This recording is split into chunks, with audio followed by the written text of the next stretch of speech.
Kay sakit naman ng iyong ginawa.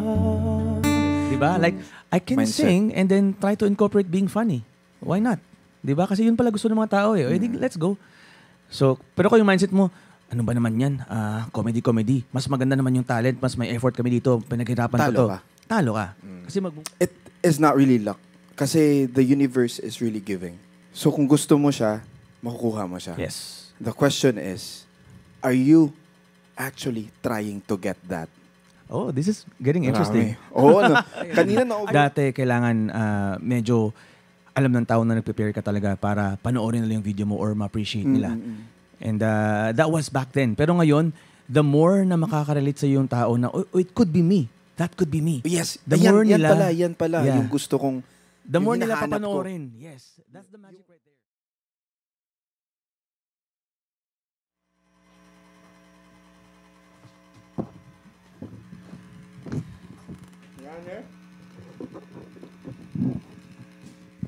Bro.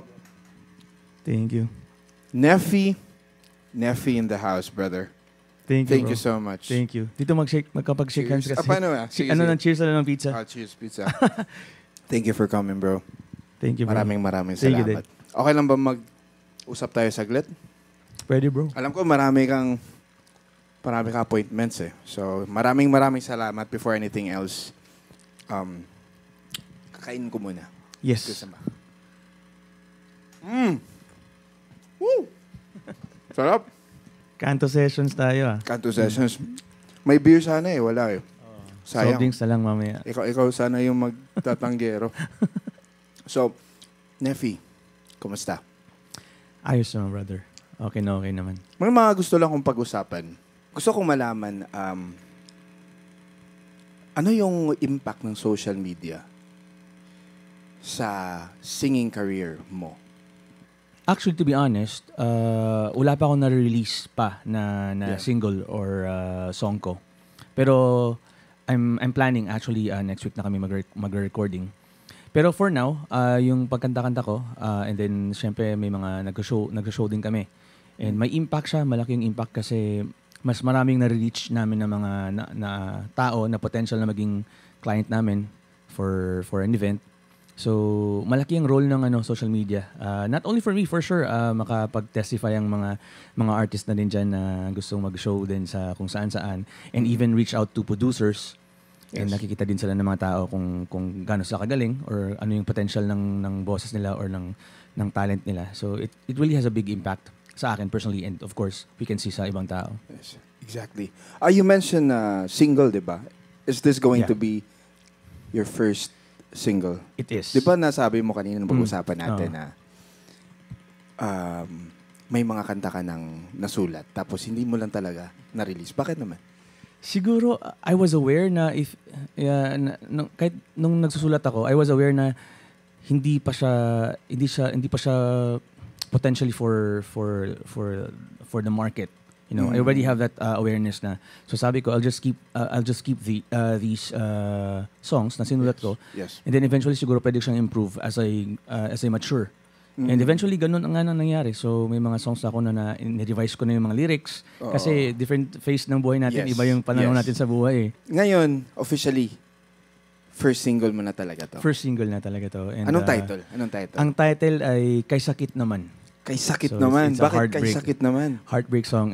They know me talaga, even my friends, they know me na mas effective ako sa singing ko sa mga songs na masakit, na may heartbreak na. Pero hindi ka naman malungkot. Hindi ako heartbroken. Pero alam mo yun. Parang si Moira, no?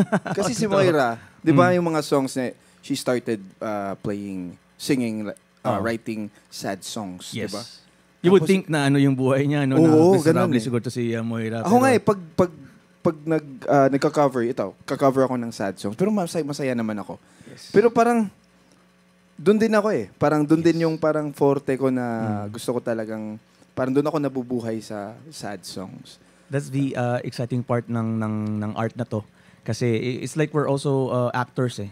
You need to convince people na you're sad by singing this song. Although, in real life, hindi ka naman talaga malungkot. Hindi ka rin nakaranas ng ibang heartbreaks na kinakanta mo. So, ganun. Although, mas effective talaga pag napagdaanan mo yun. And sometimes mahirap din siya, challenge siya kasi baka umiyak ka talaga ng totoo habang kinakanta mo siya. So ganun din yung downside nun. Although authentic talaga ang emotions mo pag ganun yung gagawin mo. So ilang followers mo na ngayon? 2 million? Damn. 2 million. 3 million? TikTok. Let's start with TikTok. Sa TikTok, I think 2.7 na sabi ni Atita. 2.7. Thank God. Tapos sa Facebook? Sa Facebook, I have 2 pages eh. Yung isa, 2.6 million. Yung isa naman, 850K. Oh. Damn. Congrats. Thank you. May mga kaibigan kasi ako, ngayon ko lang to naisip, pero may mga kaibigan ako na they don't really value too much on the social media and kasi gusto nilang mag-focus sa craft. Pero alam mo naman, di ba, na medyo overwhelming siya. For example, you're performing and then for a content. Tapos ma-divide yung parang yung focus mo to content creation, filming, everything. Posting. Lalo na posting yung caption. Ako nahihirapan ako sometimes kasi to choose the right caption. Pero para sa iyo, gaano ba talaga ka-importante? Is it really important to really dig deeper into the social media algorithm bilang isang musician or isang singer? Tingin ko depende sa goal mo as an artist. And I would say na most artists nowadays are really trying to improve their social media presence. Ganun yung trend ngayon. So, pero kung ang goal mo naman ay talagang to focus lang and not really rely on social media, may kilala akong ganun actually, kasama namin sa grupo. Late na siya or hindi pa siya ganun ka sa social media. Pero the craft itself, the singing, is grabe ang level ng singing niya. Wycopa medalist siya and all. Talagang maasahan mo pag magpa-perform. And I can also attest na maganda ang maganda ang income kasi nga may talent talaga siya. Pero nung nagka-tsempo ako na advisean siya, parang he took it naman nicely na sabi ko, you know what? Siguro mas lalo ka pang makaka-income or mas marami ka pang clients kung ipupush mo rin yung social media mo. Of course, kailangan mo rin iplanuhan yan kasi yun nga sabi mo, baka ma-divide yung attention niya. Yes. Kasi nga, you need to focus din sa social media pag gagawin mo siya eh. So siguro, they can hire people or like have some other people to help them para magawa nila yung social media while also still focusing on their craft. Ito bro, curious lang din ako. Kasi marami talaga akong gustong matutunan sa'yo. Yung content sa social media ngayon in terms of content creation, no? Video, maraming nagva-viral. Gusto ko lang malaman din sa mga nanonood and sa mga fans mo din. Of course, maraming gustong malaman to na is it really effective pag raw yung production? Mostly sa mga content, hindi siya fully produced. Compared to before, kasi iba na ngayon eh. Before, you need to have lightings, camera, team. I agree. Dati, kailangan medyo alam ng tao na nag-prepare ka talaga para panoorin nila yung video mo or ma-appreciate nila. And that was back then. Pero ngayon, the more na makaka-relate sa yung tao na, oh, it could be me. That could be me. Yes. The more nila, yan pala. Yeah. Yung gusto kong the more nila papanoorin. Yes. That's the magic right there. Feeling ko that's the reason kaya nagkiklik ang mga videos na hindi high prod. Kasi people watching are also people who wanted to become content creators. Kaya nga merong nagsa-circulate ngayon na parang joke nila na lahat tayo dito content creator na. Because it is somehow true. A lot of us wanted to be content creators at some point. And by supporting videos na hindi high prod or hindi ginastosan ng ganun, it's like they're supporting themselves din eh. Parang it could be me someday, so I'll do this now to others. Damn. Ganun yung feeling ko, unconscious thinking ng mga tao. Ito, speaking of viral, ito may gusto kong itap. Medyo controversial siya, bro. The Rise of Virality. Ito yung title na binigay nila sa akin. The Good, the Bad, and the Ugly. Ito, bro. The viral culture. How does something outrageous, no, controversial, or even stupid gain millions of views and followers? Yun yung question. I think we, as content creators or artists, should accept the fact na not all the time people would want to see singers sa social media. Yeah. They need a variety. They need a break. Even us, singers, we need a break from singing and all these technical things we're doing. So, ganun lang. We need not to fight those things. We just need to go along to live with them. Kasi yun actually ang nagpapa-excite din sa mga viewers natin na makita sila ng fresh air from our content din. Kasi of all the funny stuff, din, diba? funny stuff, gross, mga ganito, ganyan. Tapos biglang, may biglang maganda kumanta. Kasi imagine if lahat na nakita nila puro singers na nag-work ng ass off nila. Yes. Parang it will be saturated na parang puro na lang singing, ganito, ganito. And then music. hindi parehas lahat, no? Yes. Yung audience, hindi parehas lahat. So, ganun, it's gonna happen na may mag-viral na mga outrageous or funny or weird na mga videos, but that should really be expected kasi iba-iba ang lahat ng tao. Yes, totoo naman. I completely agree. What's your take on how viral moments now overshadow true talent? It's sad, no, na yung mga true talent, they feel, I know, we have the talent, pero we are not being noticed. Please don't despair. Kasi ganun talaga ang world. Kahit naman wala pa ang social media, maraming talented na hindi nabigyan ng chance. It's not like it's you alone. Yes. There are thousands and probably millions of people who are talented na hindi nabigyan ng chance. Yes. So all you have to do is to just persevere. And let's not forget na if it's your time, it's your time. No matter ano pa yun, no matter may mga hindrances like poverty, whatever, if it's your time, you're really meant to shine, mag-shine ka, magiging star ka talaga. And it happens talaga, even until now. Kasi marami din akong kilala na talented, grabe yung effort, pero let's be reminded na hard work is not an assurance para maging successful ka. Minsan, it also needs a little bit of destiny or luck. You know? But we should not despair kasi feeling ko lahat tayo we ought to be discovering that talent na talagang or that thing na magpapasuccessful sa atin. Kailangan na talaga nating asahan yun and it will come.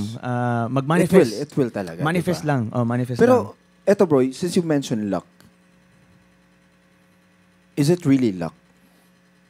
I believe so.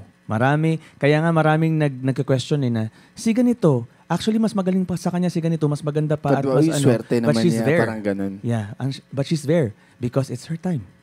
That's it. Ganun Pero talaga. hindi siya, she's lucky. Parang hindi siya ganun, di ba? May ganun.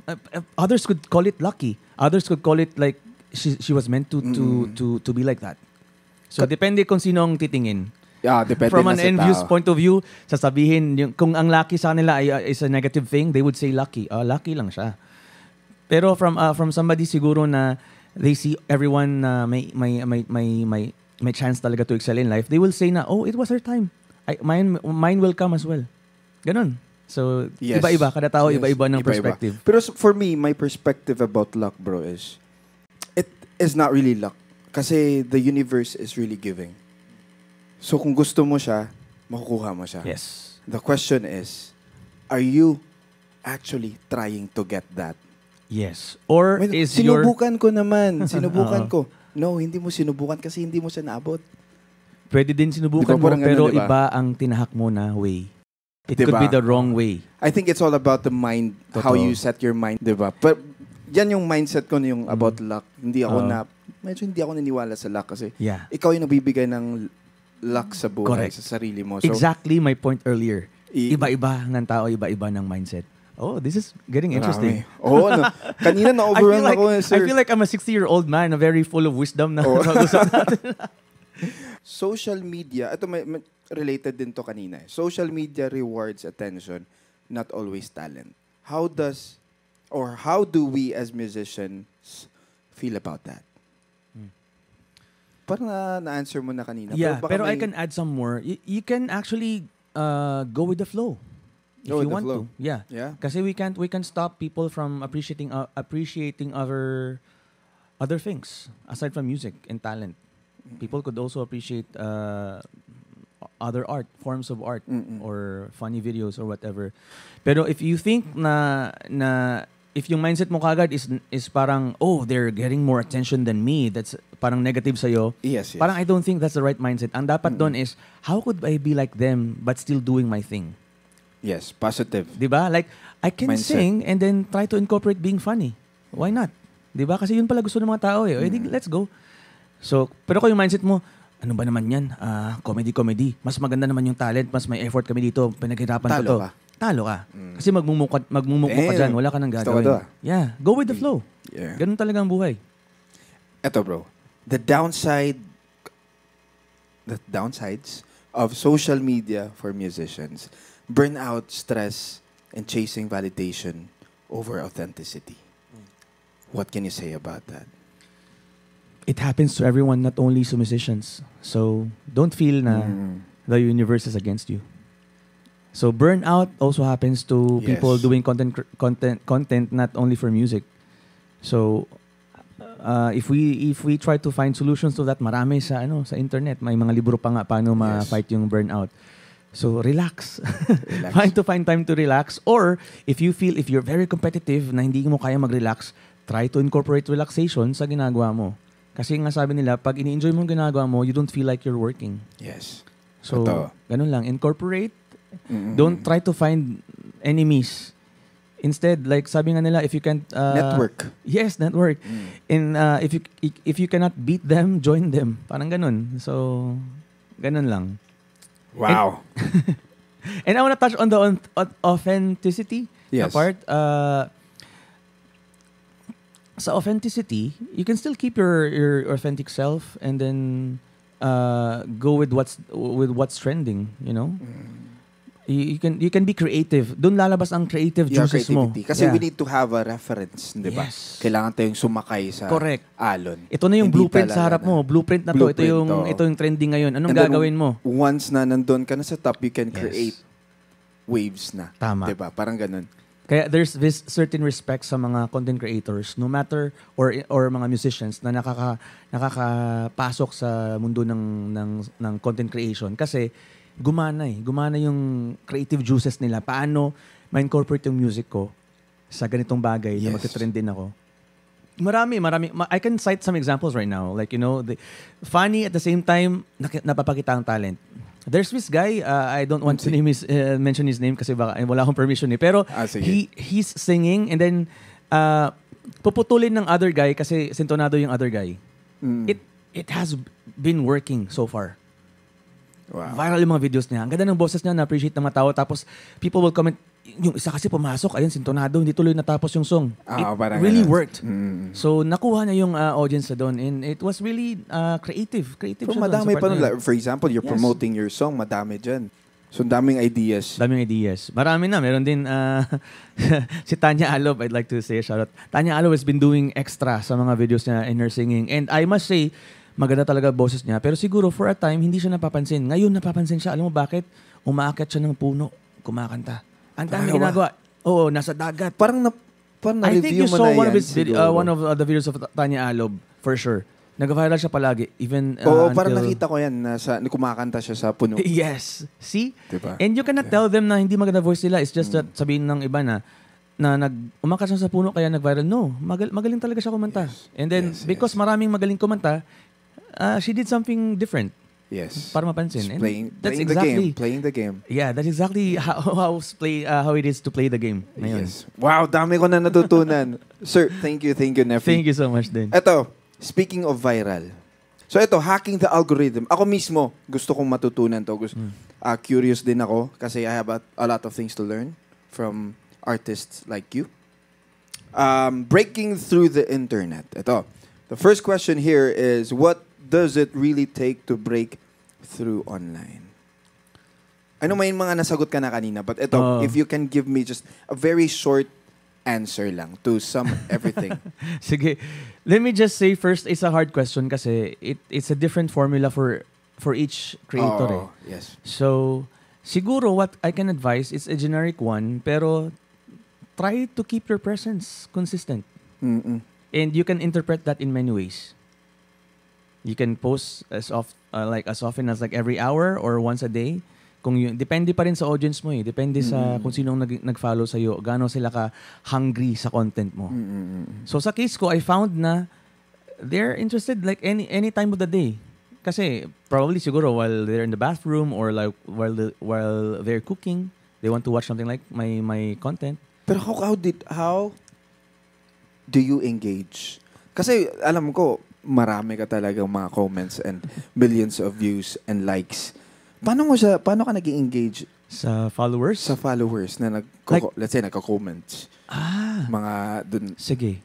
To be honest, nung bago-bago pa ako, siguro like let's say first month ko pa sa Facebook, 100K yung followers ko. I try my best to reply to everyone. Talaga. Everyone. Parang bago ka sa Kasi ako ganun ako ngayon. I'd love to engage. To that's engage nice actually. them. It shows humility from you and effort from you to connect to your audience. Pero eventually, you're gonna tire out. You're gonna exhaust yourself. Pag nag-grow ka na hindi mo na kaya, no matter how you wanted to connect to everyone. So, ako ngayon, I make sure na nakakapag-reply pa rin ako sa mga comments once in a while. Yes. Siguro, let's say, once or hindi naman once, pero minsan, depende din sa content. Pero I make sure na every week may na-replyan ako. Na may na-interact ako. Pero hindi ko na kaya lahat. So, ganun lang yun. Parang curiosity ko ba? Oo. Pero dinadaan mo lang sa live din. Diba kasi doon ka na back and forth ng fans mo doon. So, ako di ko pa yan na-try yung live. So, magandang live doon. Doon ako mas nakaka-connect sa kanila. Yun. Kasi kesa magre-reply ka. Parang, yes. Or if you have an assistant na gusto mo mag-reply as often as you want, pwede mo siyang utusan. Pero it will not be authentic anymore. It's not you replying. Yes. How to evolve when the algorithm keeps changing? Ito, personally, gusto ko malaman ito from you. How can you stay consistent or how to evolve when the algorithm keeps changing? To be honest, nangangapa din ako kapag nagbago yung algorithm. Nobody knows exactly kasi how algorithm works. Pag binago ni Meta or whoever, or whatever app, na magbabago ng algorithm nila kung paano mag-viral yung mga videos, you need to figure it out by yourself. Yes. Ganun talaga. And then minsan nga you cannot say na figure out mo na eh. Ikaw na you have millions of views and subscribers. It's still a trial and error thing until now. Sometimes I have this in mind na ito mag-viral to, tapos hindi nag-viral. Yung video na pagod ako or tamad ako mag-edit na parang ano ba naman to, parang sana hindi ko na lang ginawa, nag-viral. So there's still this magic of surprise na speaking of that, kasi ako may ganun eh, the least that you like, yun yung pinakagusto ng mga tao. Yung pinagpuyatan mo, for example, songwriting, pinakagusto mong kanta na na-release, hindi gusto ng mga tao. Pero yung pinaka-least mong gusto, yung gusto nila. Parang kung baga ganyan yung parang na-relate ko. Sa case mo, those things are teaching you lessons na you need to align your standards sa standards ng viewers mo. It means, kung nagandang-ganda ka dito and they don't like it, you don't have the same taste. So you need to meet halfway siguro. Like, ito pala yung gusto nila. Sa algorithm naman, it's kind of until now it's kind of messy. Hindi ko siya matitimpla. Yes. Pero somehow may idea na ako. Yun nga, the more raw the video or the more na parang na-caught off guard yung kumakanta or hindi niya alam, the more siya nag-viral. Kaysa doon sa mga naka-ready ka talaga with all the lighting and stuff. Unless it's really high production and beautiful yung song talaga, wala tayong magagawa. Viral talaga yan. Pero ngayon, the more na parang bigla na lang nagbunot ng camera, yun ang nag-viral kasi nga they can connect, parang they feel like it could happen to me one day. Very genuine talaga yung connections. Yes. Kaya so siguro nag-viral yung mga videos ko from busking. Okay, exactly. Diba? Exactly. Yun din yung parang na-realize ko din. And more to that. Kaya mo ako na-react, diba? Yeah. And then, I'm really thankful. Thank you so much, sir. It reached my radar talaga yung video mo na yun. So, that was effective. Pressure to perform online versus perform on stage. What hits harder? Siguro mas mahirap para sa akin ngayon online. Kasi you cannot, parang iba-ibang tao talaga, all walks of life talaga pumapasok. Tapos yung mga critics. Mas critical sila kaysa dun sa mga local shows na pinaperforma namin. Ang sa online kasi, they can hide behind dummy accounts. Sa real life, they cannot. You can see them pag hindi sila, or pag binabato ka ng kung ano. You can see them and you can actually sue some of them pag physical na. Pero sa online, you're helpless. So you need to like talaga deal with it. Oo. Yes, kailangan talaga maging malakas ka. Yes, online kasi. Online. The mental toll of constant comparison. Ito, and content fatigue. Ako naranasan ko na to currently eh. I mean, I'm experiencing yung saan doon? this. Yung comparison or yung mental fatigue? Mental fatigue. Mental fatigue. Parang ganun, no? Parang naubos ka na, no? Sa ng idea, no? Ng ideas. Naubusan ka na. And then, I'm afraid na pupunta ako sa part na maggaganito na lang ako. Yung ginawa na, gagawin na lang para ma-entertain ko sila. Parang ganun. And I cannot blame you. I think, iba-iba kasi tayo ng karakter. Ikaw kasi feeling ko, you're really passionate. Kaya if you're passionate about something, you will spend time, resources, everything. Yes. Pero you need to adjust sa environment. Sometimes it will work also the more laid back you are, the more parang instantaneous yung ginagawa, the more na nakaka-relate ang mga tao. Kasi feeling ng iba din pag high prod, ay pang mayaman lang yan. Pang social yan. Yes. Tayo ganito lang tayo. Hindi so doon tayo makaka-relate. there's diba? this parang battle din minsan ng being poor and yung being mga mayaman eh. So ay parang pang mayaman si kuya ganun. So wag natin support yan. Doon tayo kay kasi parang tayo yun eh. Masa tayo eh. No, yun talaga so, see, yun talaga parang that's where you see how people are seeing your videos. So minsan you need to connect to them. The more na nakaka-connect sila, the more feeling ko na magsusupport sila na kumakain din pa ng sardinas to si support natin kasi tayo parang tayo. May mga nagko-compare ba sa iyo? Kasi alam ko dito sa Pilipinas, yung alam ko lang dalawa kayo eh. Yung from Manila yung Justin Toller. Yeah. Oh. We're actually good friends, Justin and I. He added me sa Facebook and I was glad he did. I no doubt talagang in-accept ko. Pero you can't control people eh. They need to find someone to compare you with eh. Yes. Ganun talaga sila. Pero so far naman, it wasn't really that toxic na pag-compare. But it helped you also, di ba? Yeah. Kasi magka-network yung mga fans niyo parang. And thank God, minimal lang talaga siya. It's hard for me to find yung mga comparison na ganyan. Although may nakita ko before. And it was not that harsh. Parang mas gusto nila nga na mas maraming pakagaya sa amin para mas matulungan din yung iba. Kasi for sure, kung mag-isa lang ako or si Justin lang, we cannot really cover everyone. I mean, kahit nga ngayon na dalawa kami or meron pang iba, hindi namin talaga kayang tulungan din lahat na alam mo na ma-expose. And si Justin naman, I think he has his own thing. I mean, aside from reaction videos, he's also doing a lot of dissecting and alam mo and appreciate that. Yes. And in fact, I don't really think na is a competition. Parang we work hand in hand somehow. Kasi for sure, after nung manood ng tao sa videos niya, nare-recommend yung video ko. Kasi we're both in the same world. Yes. So all we need to do lang is to keep a healthy competition siguro. Healthy competition. Yes. You know what I mean? We don't need to bash each other. We just need to make our content creative and more, of a better quality siguro than before. And in fact, na-invite ko na yan si Justin sa singing contest ko sa TikTok. Nagpapasinging contest ako doon. He was one of the judges doon sa Grand Finals ang tawag namin. And it was really explosive. Talagang tuwang-tuwa ang mga tao dahil they saw us they saw us doon sa judges panel. Andyan si Justin, andyan si Nephi. And then many other singers din. So it was a nice community. Nephi ka pala. Yung Nephi yung parang I have accepted na yung Nephi lahat. Pero the correct one talaga is Nephi. Okay. Pero since a lot of people call me Nephi, I don't mind. Nephi yung I don't mind talaga. Yeah. I got used to it. Yeah. Ayan. But maganda yung mga nakwento mo sa akin. I've learned a lot of things. I know marami ka pang appointments and it's already 12 a.m. na. So, ito may isa pang question ako. Ito medyo mabigat siya sa'yo, I guess. Kasi sikat ka na, you have a lot of following, and then di natin maiwasan may mga negativities. Mga negative comments, di ba? Coping with negativity and protecting your peace online. What can you say about that? Yeah.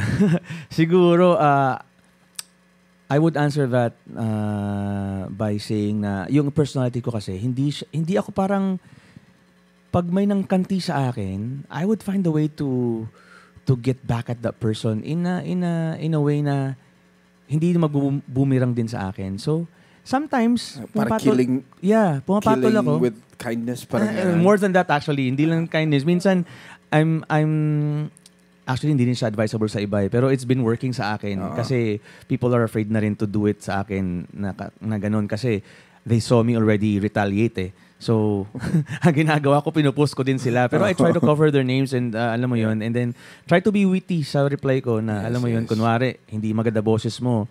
Mag-reply ako na parinig ng video mo na kumakanta ka and then I will bow down sa'yo talaga kaagad pag magaling ka naman talaga. So, ganun lang, ipopost ko. And then, it's actually helping me then na makakonect sa audience ko kasi they will defend me and then I will gladly reply to them na thank you for defending me, ganito, ganyan. And I keep on doing that. Like, once a week nga sabi ko, once a week pumapatol ako sa bashers. And but thank God, it's a fun thing to do. It is a fun thing. Yes. And then, kahit pati naman ako na ano ba yung post mo? Matuwa din ako kasi nakaka-relate din ako din eh. So, ganun. Just make sure lang na hindi ka, no profanity and no hitting below the belt na alam mo yon na mag-get in trouble ka. So, cover their faces, cover their names. Para din hindi nila makuha yung attention na gusto nila. Kasi some people are doing it intentionally para ma-follow sila. Yes. Don't give it to them. Yun. Tabunan mo lang yung name, replyan mo. Oo. Eto bro, can musicians still grow without going viral? I've known people grow without like, present social media. Traditional way. Yes. Ano ba yun? Tour. We have a friend ngayon. 'Di ba, Tita? May friend tayo ngayon. Pero it's a little bit harder na ngayon, 'di ba kasi sa kanya hindi kasi people parang ang community kasi ng nagpapag-guest ng mga singers, they also may connection sila and then they will just recommend sinong kumanta sa narinig mo nung last. Connect na 'yun. They don't need social media actually to post you na ganito na kumakanta si ganito ganyan. They already know who's good at this. And actually busy siya ngayon. Busy siya. So it will really work pero it requires you to establish your talent talaga early on, even before pa yung social media. Yun lang. So it's gonna be too late for you to do that now na social media na talaga ang labanan. Lahat pati mga bata na nag-social media, na nagbo-vlog na din eh. But it still works. If the question is if it will still work, it will work. Pero yun lang yung condition, kailangan you have started early on. Yes. Pero ngayon talaga ang labanan is social media na rin talaga. Pero iba din pag nagtutour ka, pag if you present yourself talaga. Yes. Personally. And that could go along with the social media. Hindi naman, it's not choosing between the two eh. You can do that and then social media. Magla-live, diba? Yes. Live stream. Correct. Yeah. So, bro, ito may last segment ako. It's what we call fun quick fire round. Quick question lang, bro. You can answer it very short as you can. What's the weirdest thing you've seen go viral? Ayun, marami yan for sure. Pero isa lang. Yung mga fist fight na nag-viral, yung nagsusuntukan. Oo. Or it's kind of weird na parang natutuwa ang mga tao na may nakitang mga na alam mo yun, may na-abuse. Minsan for the wrong reasons yung natutuwa sila eh. Pero ganun talaga. As I've said earlier, iba-iba ang trip ng mga taong gusto mapanood. So, if you had to go viral for one crazy reason, what would it be? Shameless plug to. Yung single ko na lang na upcoming. I would like to go viral with that. Title, plug mo. Kay Sakit naman. Kay Sakit naman. It's gonna be out soon. Mr. Neffy. Yes. Hindi Nifa yan, Neffy yan. Your dream music collab, who would it be and why?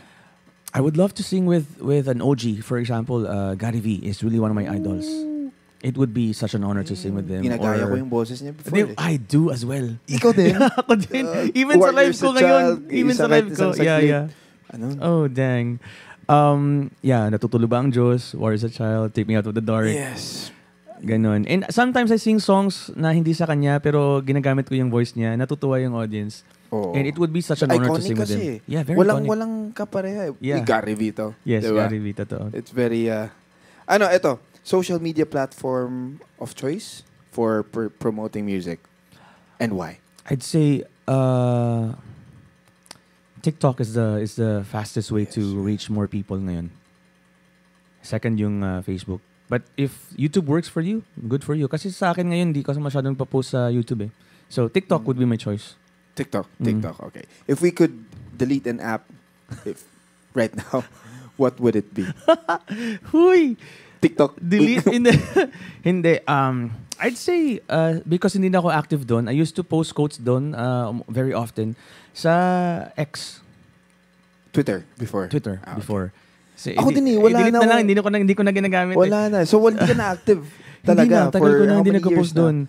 Siguro months pa lang naman, pero I'm really silent there ngayon. Kasi naka-occupied na ako doon sa ibang apps. Oo, dami mong tsaka ang minamanage hirap ngayon. mag-reach out ng audience sa TikTok. Sa Twitter. Sa X. Yes. So, I think that's it for now, Sir thank you. Nephi or Nephi. Before we end, kailangan nating mag-jam. Kasi kanto session eh. Sayang, walang beer. Pero it's okay, may pizza naman tayo. Ubusin natin to mamaya. We need to jam lang. Okay lang. Yeah, Bakit anong kanta? Tapos jam lang tayo. Sige. Hindi ko alam kung anong gusto mong kanta. Ikaw. So let's talk about it and let's take a break and let's get back with our instruments. And okay. Goods ba? Let's go. Alright, thank you so much. Jam tayo. sige. Pag madaling araw. So, Sim, 12:45 na talaga guys. Grabe itong session natin. wala po mga pahinga. But anyway, maraming salamat. So, Maraming salamat, brother. Brother, gusto kong marinig yung kanta mo. Sinend mo kanina sa akin. Napag-usapan natin din, na-rehearse natin. So, I'm gonna try my best to play that for you. Sige, but thank you. Tonight, it's going to be just you. And Dang! Sige. No? Grabe, it's such an honor to have Jude Thank you so much. play my instrumental tonight. Yes. Sige, I will try my best then to sing and give I'm justice. really happy for you then, sir. Thank you, brother. I appreciate that. Pag gusto ko talaga pag gusto kong makinig ng mga obra talaga ng mga singers. So I'm really happy and proud of you. And I know where you're coming from because you yourself you create your music, you compose din. Kaya I know that. Thank you for the support. Yes, always. And ikaw Pagtapos din, niyan, pag I'll may help mga you gusto kong support. ipa-support sa Sige, akin, alam mo soon. na. Sige, Sige. brother.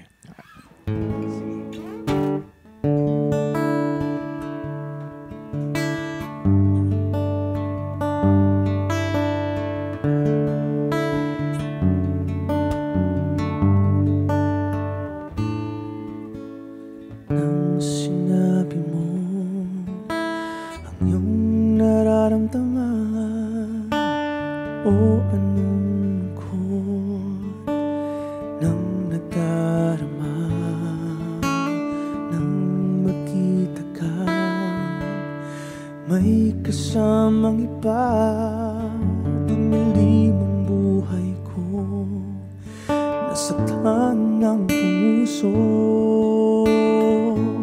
o kay sakit naman ng iyong ginawa puso ko ay lumuluha nakikita mo ba ano bang nagawa pinagpalit sa iba sana ay iyong madama sakit nitong puso iniwan mo.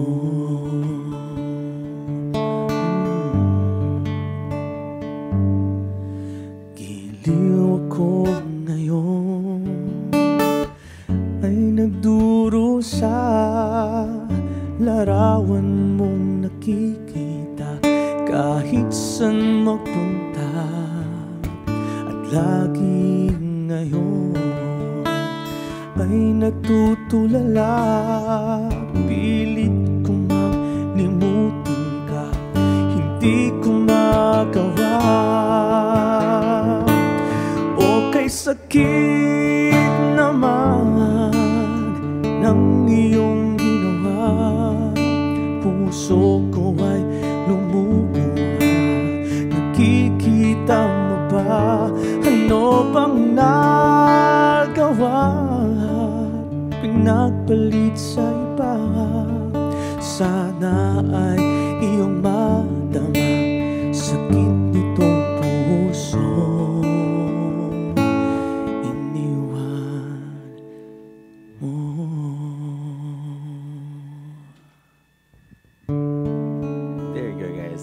Nice. Awesome. Thank you so much. Arigato. Grabe. Salamat. Sinipra niya ng ilang minuto lang. Salamat. Thank you so much. Maraming salamat. Nefi. Thank you so much. Nefi, thank you so much once again. Please don't forget to like the social media page and of course the latest single, diba? Yes, Kay Sakit naman po. It's gonna be out on all music platforms very soon. Wala pang schedule or surprise yan. Yeah, wala pang schedule but it will be hopefully this month kasi nagka-final recording na rin kami kasi may pinapatch up lang mga instrumental Ayun. thing. So para yun dedicated para sa mga nasaktan. Mga iniwan, ayun. Deserve. Ikaw, iniwan ka ba?